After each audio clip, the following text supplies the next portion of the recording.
Welcome back to the channel, guys. A lot of you have been interested in how well the CBR500R does on the highway. I've done a couple highway videos in the past, but audio wasn't all that great and quality of the video wasn't too great. I didn't get too specific. Here we are entering the highway.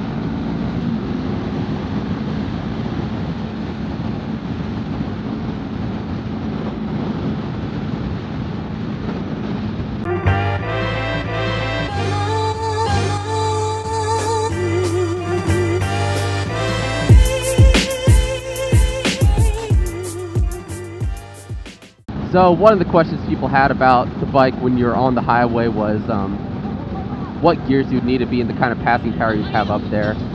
Like I said, I have done similar videos in the past, but I wanted to be a little more specific today and just show kind of how the gearing worked.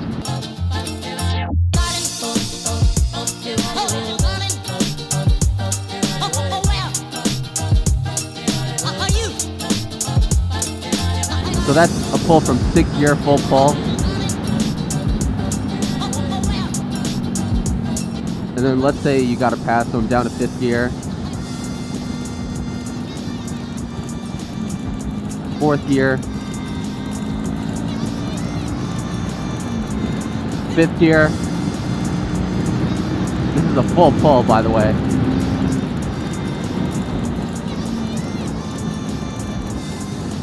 So, in all honesty, I mean, the bike, after about like 80 miles an hour, like I always say, doesn't have much pull. Some situations you will require more, or you'll feel like you'll need more and you'll appreciate having more power. That's where my SC07 really takes advantage, a leg up over this bike, the CBR500R.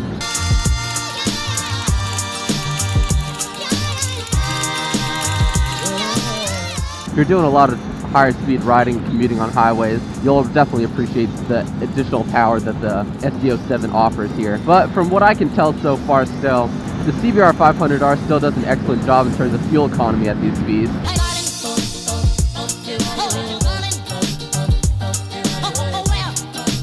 Offers great wind buffering too here. My knees are fine. This is a pull from 6th gear again. Full throttle.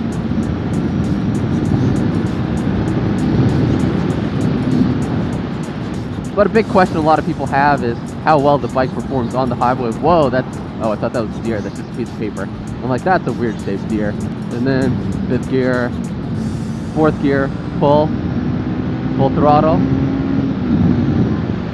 So 4th gear, you can probably go to about 82, 83 miles an hour in that gear before it starts to redline. So you can ride on the highway in 4th gear if you wanted to, although I don't really recommend it. There's no need. You get better fuel economy obviously once you shift up to 6th gear. So yes, you do still have passing power at these speeds, even if you have a car in front of you going about 80 miles an hour.